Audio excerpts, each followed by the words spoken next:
Assalamualaikum warahmatullahi wabarakatuh. Salam sejahtera bagi kita semua. Perkenalkan, saya Anissa Rizky Maulidiana, dosen di Program Studi Sarjana Ilmu Gizi, Fakultas Ilmu Kesehatan Universitas Brawijaya.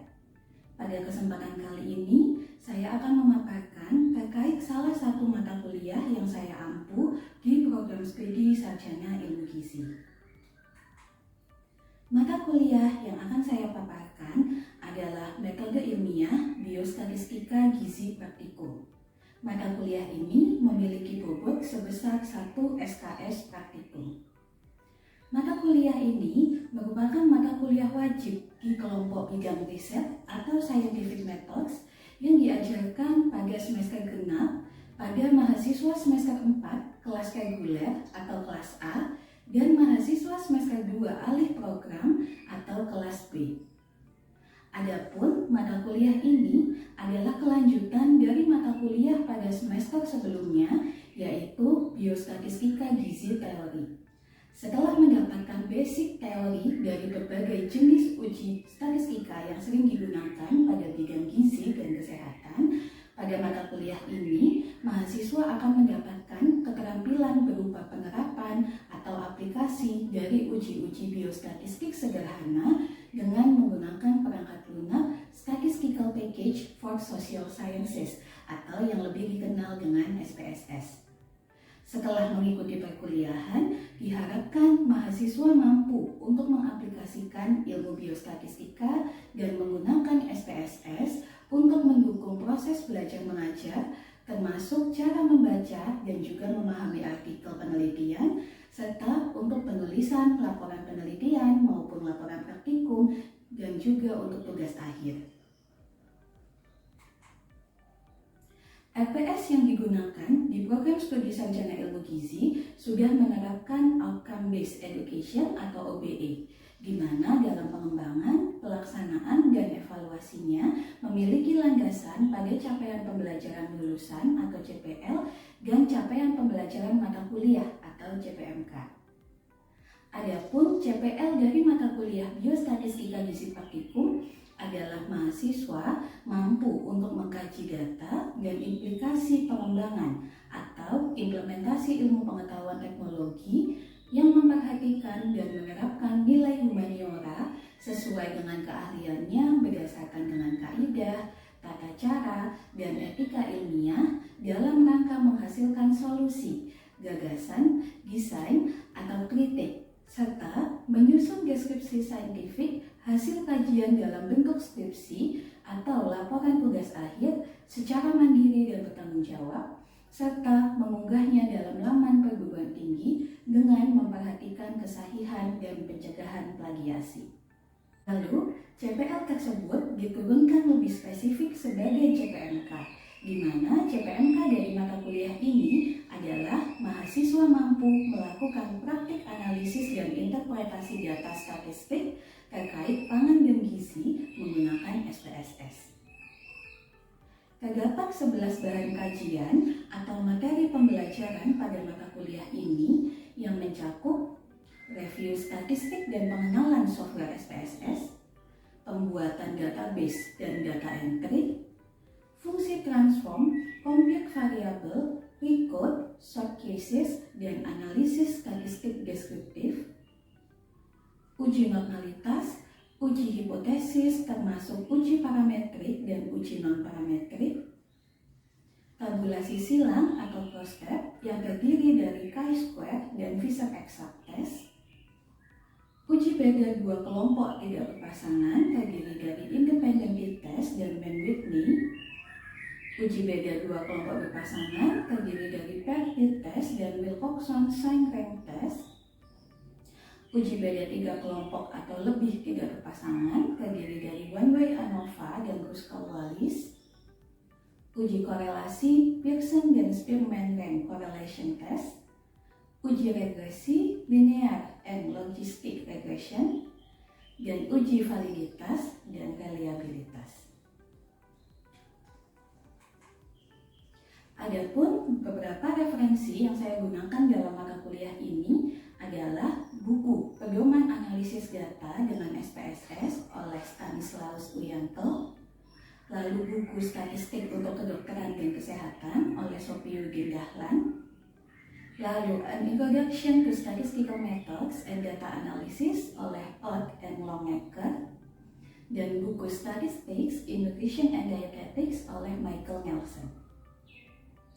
Selain itu, saya bersama tim dosen Biostatistika Gizi Praktikum juga menyusun modul praktikum untuk membantu mahasiswa memahami lebih baik mengenai tahapan prosedur berbagai uji statistika yang sudah didapatkan di kelas.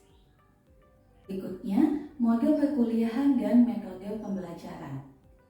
Bentuk pembelajaran yang dilakukan pada mata kuliah ini berupa responsi dan tutorial, serta praktikum secara luring. Metode pembelajaran yang digunakan sesuai dengan tingkat kedalamannya, yaitu berupa pembelajaran kooperatif, lalu simulasi, dan case-based method menggunakan berbagai studi kasus yang relevan dengan kondisi nyata di lapangan. Pada setiap tatap muka, mahasiswa akan mendapatkan tutorial dan simulasi uji statistika yang akan digunakan terlebih dahulu oleh dosen pengampu.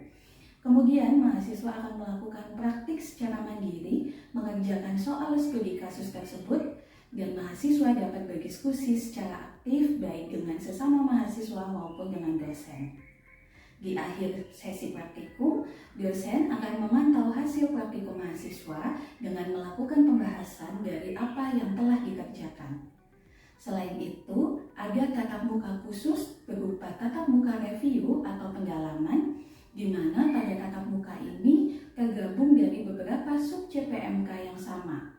Dan mahasiswa akan mendapatkan studi kasus yang baru, dan mahasiswa diminta untuk melakukan analisis serta interpretasi menggunakan uji statistika yang sesuai. Sehingga dalam satu semester ada 16 tatap muka mata kuliah yang terdiri dari 11 tatap muka praktik, 3 tatap muka pendalaman praktikum, dan 2 tatap muka ujian. Selain itu, untuk menunjang interaksi selama perkuliahan, saya juga menggunakan Learning Management System atau LMS di UB yang dikenal dengan nama BRON atau Brawijaya Online Learning System. Di BRON, dosen dapat mengunggah materi pembelajaran, membuka penugasan atau assignment, maupun kuis, maupun ujian, kemudian mampu berdiskusi dan mendapatkan feedback dari mahasiswa, dan lainnya yang semuanya dapat diakses dengan mudah oleh mahasiswa. Adapun komponen penilaian pada mata kuliah Biostatistika Gizi Praktikum ini terbagi menjadi 3, yaitu komponen tugas, komponen ujian tengah semester atau UTS, dan komponen ujian akhir semester atau UAS. Untuk komponen tugas, proporsinya adalah sebanyak 60%. Karena termasuk pada mata kuliah case-based method, maka komponen penugasan mendapatkan proporsi yang paling besar. Nilai penugasan didapatkan dari tatap muka pendalaman materi yang dikerjakan oleh individu. Lalu untuk komponen ujian tengah semester adalah sebesar 20% dan juga untuk ujian akhir semester sebesar 20%. Selanjutnya, saya akan menyajikan video pembelajaran tatap muka di kelas pada salah satu pertemuan mata kuliah Biostatistika Gizi Praktikum. Oke, baik, terima kasih. Selamat pagi semuanya. Assalamualaikum warahmatullahi wabarakatuh. Waalaikumsalam warahmatullahi wabarakatuh. Baik, kembali lagi ya bertemu dengan saya di tatap muka terakhir Biostatistika Gizi Praktikum. Terasa nggak kalau sudah terakhir? Tidak. Tidak terasa ya. Karena minggu depan sudah UAS ya, hari Selasa. Jadi hari Kamis ini yang terakhir, Selasa depan sudah ujian. Ya. Kalau kita lihat dari materinya, di sini ada 11, ditambah ada 3 TM untuk pendalaman ya, termasuk hari ini WhatsApp termasuk pendalaman. Jadi untuk nomor 1 sampai nomor 5 ini yang teman-teman dapatkan sebelum UTS. Dan yang nomor 6 sampai 11 ini yang didapatkan setelah UTS dan yang akan diujikan saat UAS. Jadi mulai dari uji beda dua kelompok, baik itu tidak berpasangan maupun berpasangan, uji beda 3 kelompok atau lebih, uji korelasi, uji regresi, dan uji validitas variabilitas. Oke, jadi lebih banyak ya, memang materinya untuk UAS besok bisa dipersiapkan dengan lebih baik lagi. Nah, sekarang saya masuk ke reviewnya. Jadi yang sudah disampaikan oleh Bu Fetty dan Bu Catur ya untuk setelah UTS, yaitu ada uji beda 2 kelompok. Uji beda 2 kelompok ada apa saja ujinya? Independent test, Man with me itu alternatifnya untuk independent test. Kalau alternatifnya untuk parity test, Wilson. Oke, baik. Kemudian lanjut ke uji beda lebih dari 2 kelompok. Pakai ANOVA. Lengkapnya apa? Oke, sempat diajari two-way ANOVA? Repeated ANOVA? Belum. Oke, jadi one-way ANOVA dulu ya. Baik, apa alternatifnya dari one-way ANOVA? Kemudian uji korelasi, alternatifnya, oke. Yang terakhir uji regresi, ada uji regresi linear dan logistik. Oke, kayaknya udah siap ujian semua ya. Oke, baik. Kemudian saya review satu persatu ya. Yang pertama untuk uji beda 2 kelompok tidak berpasangan. Tadi sudah disampaikan ada independent test dan man with me. Untuk independent test itu asumsinya apa saja yang harus bisa dipenuhi oleh data? Datanya normal. Kemudian skalanya numerik. Apa yang termasuk numerik? Kemudian apa lagi syaratnya? Kalau independen berarti ya tidak berpasangan ya. Jadi kelompok datanya harus bebas atau tidak berpasangan. Oke, dia sudah disebutkan. Nah, kalau untuk independent test di bagian output SS-nya itu kan ada 2 ya. Ada yang garis atas sama garis bawah. Kalau masih ingat. Jadi kapan kita menggunakan yang garis atas, kapan menggunakan yang garis bawah. Itu tergantung dari yang namanya hasil Levin test. Ya, sambil melihat lagi ya mengenai independent testnya. Kalau Levin testnya itu signifikan atau kurang dari 0,05, maka homogenitas variasinya tidak terpenuhi. Sedangkan kalau Levin testnya lebih dari 0,05, maka homogenitas variasinya terpenuhi.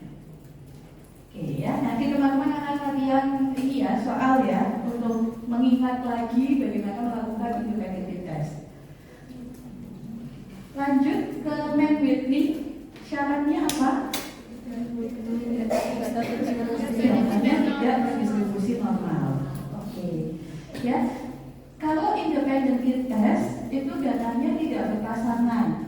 Jadi contohnya ada kelas A sama kelas B. Kalau teman-teman lakukan uji normalitasnya itu harus setiap kelompok, jadi tidak digabung jadi satu. Jadi harus dipisah mana yang kelompok, mana yang kelas A, mana yang kelas B, dilihat normalitasnya dua-duanya itu dua-duanya normal atau tidak. Kalau ada salah satu saja yang tidak terdistribusi normal, meskipun sudah dilakukan transformasi, ya langsung saja menggunakan man with me. Oke, lanjut. Untuk uji beda 2 kelompok berpasangan, asumsinya parity test apa saja? Kelompoknya berpasangan. Bedanya numerik, distribusinya normal, datanya berpasangan, ya. Oke, dan yang terakhir, untuk parity test itu tidak perlu melihat homogenitas variansnya. Ya, jadi langsung saja kita bisa lihat hasil p-value-nya berapa. Itu kalau Wilcoxon tidak ada distribusi normal, ya. Oke, meskipun sudah dilakukan transformasi. Oke, baik. Lanjut untuk uji beda lagi lebih dari 2 kelompok. Nah, ANOVA, apa asumsinya untuk uji ANOVA? Sama ya, numerik, distribusi normal, uji homogen ya, variansnya homogen. Kemudian, oh ya, ini sampelnya juga kelompoknya independen atau tidak berpasangan, variansnya harus homogen. Data masing-masing kelompok harus terdistribusi normal. Jadi ketika melakukan uji normalitas itu sudah dikelompokkan. Kalau kelompoknya ada 3, contohnya A, B, dan C, ya itu harus di grouping dulu, dikelompokkan jadi 3, baru diuji normalitasnya.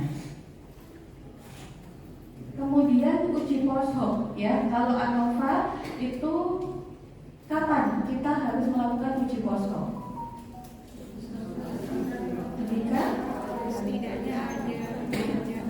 Ketika ada beda, ya, hasil uji ANOVA-nya itu p-value-nya signifikan, maka lanjut ke post hoc. Di sini post hoc-nya ada macam-macam ya, ada lebih dari 3, tapi ini yang paling sering digunakan kalau penelitian. Jadi ada uji LSD. Masih ingat LSD kepanjangannya?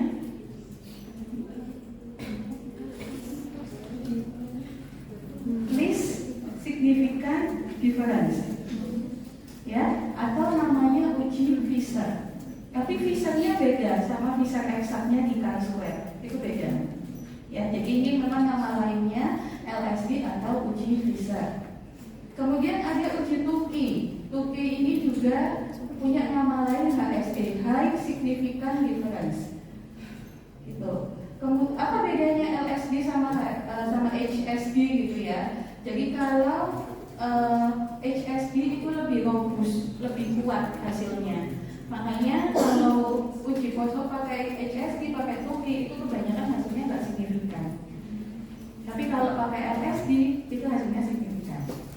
Gitu. Kemudian yang kedua, kalau LSD itu biasanya untuk sampel yang kecil, jadi jumlahnya kecil. Jadi kalau teman-teman seandainya mau analisis ya dari hasil tugas akhirnya, biasanya kalau ANOVA itu untuk keluarga pangan menentukan beberapa formulasi, yang kan biasanya sampelnya kecil, biasanya dia pakai LSD saja. Kalau Tukey itu untuk jumlah sampel yang besar.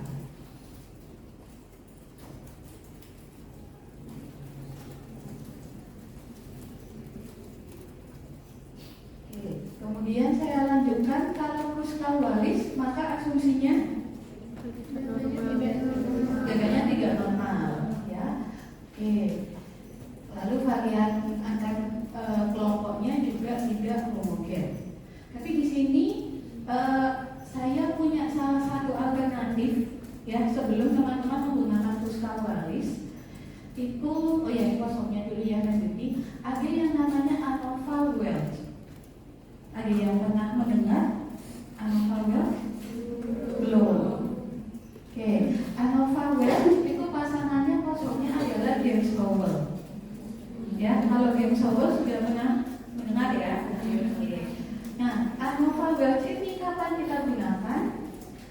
Jika datanya terdistribusi normal, ya, jadi normalitasnya terpenuhi, tapi variansnya tidak homogen.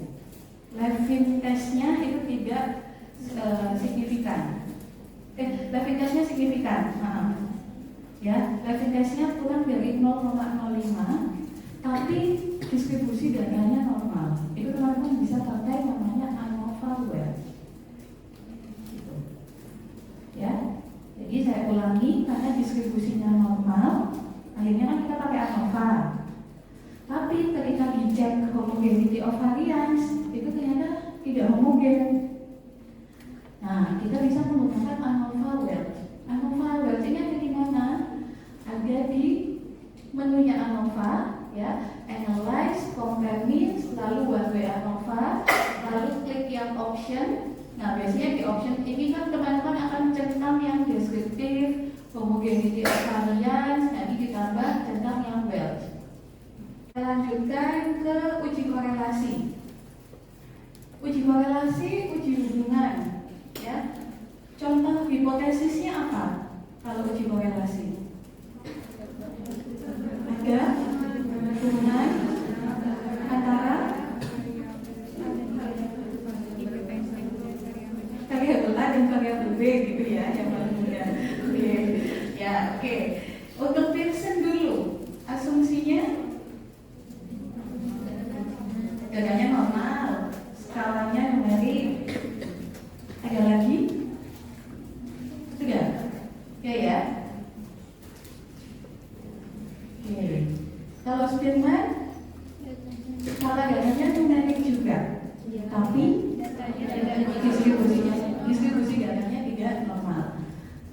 Atau skala gaganya, ya saya kembali tadi ordinal, ya ordinal. Jadi hanya bisa yang ordinal. Kalau nominal nggak boleh pakai Spearman. Kalau nominal pakainya, ya. Ada yang jawab chi-square. Nah, betul.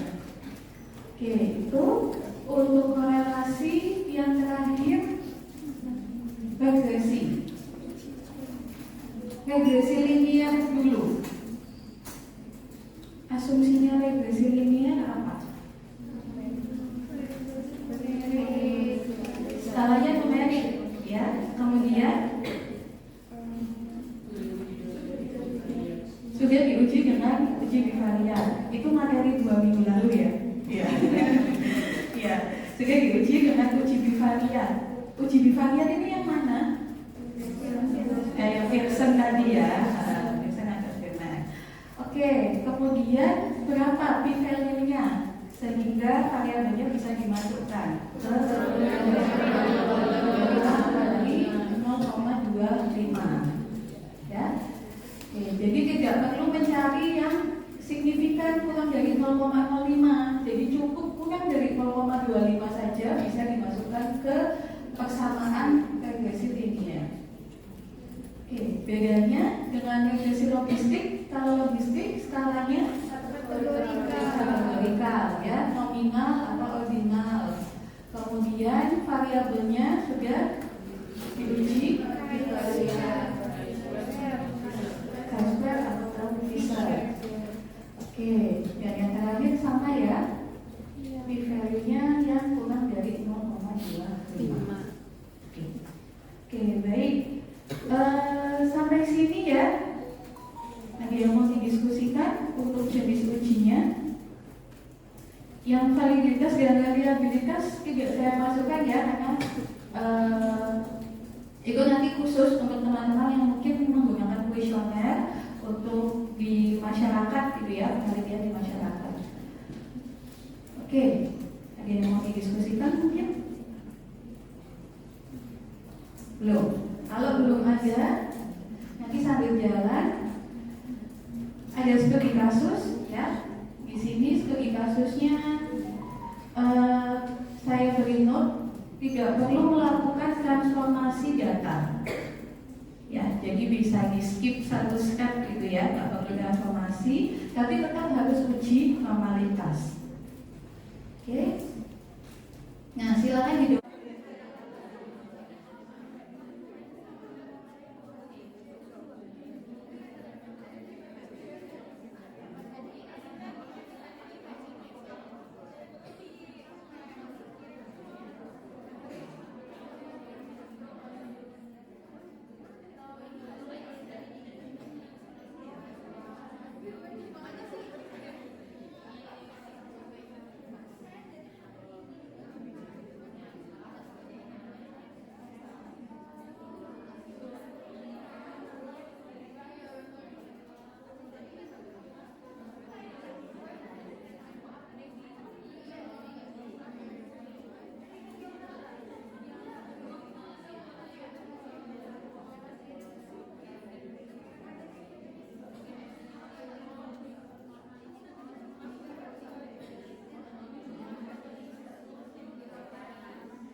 Sudah selesai semua pengajaran, sudah diupload? Sudah.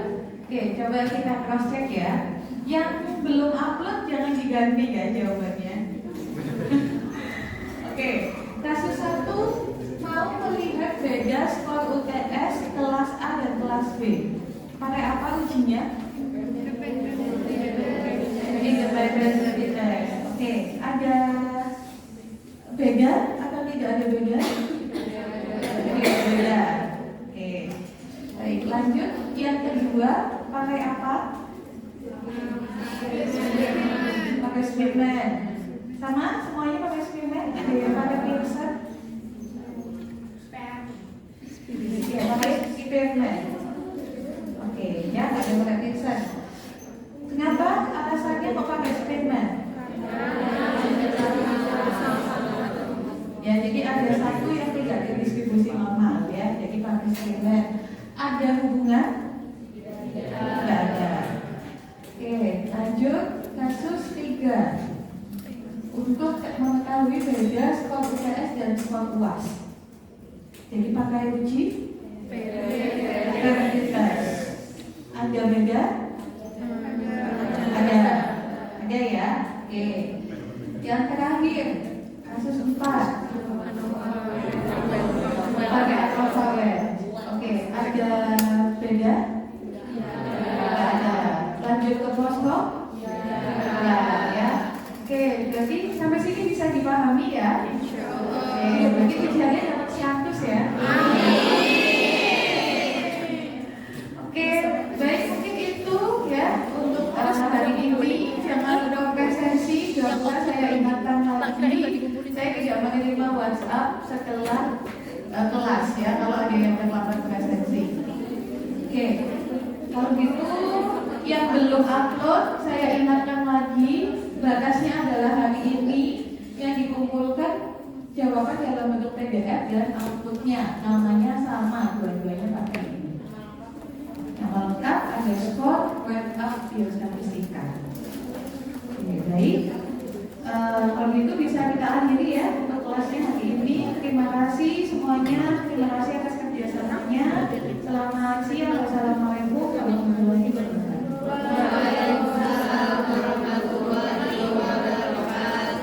Terima kasih. Demikian penyajian dari PGG UKDPT bidang pengajaran berupa penjelasan mata kuliah berdasarkan prinsip DIA, Delivery, Interaction, and Assessment, dan video rekaman pembelajaran tatap muka pada saat perkuliahan. Saya ucapkan banyak terima kasih atas perhatiannya dan semoga bermanfaat bagi kita semua. Saya akhiri. Wassalamualaikum warahmatullahi wabarakatuh. Salam sejahtera.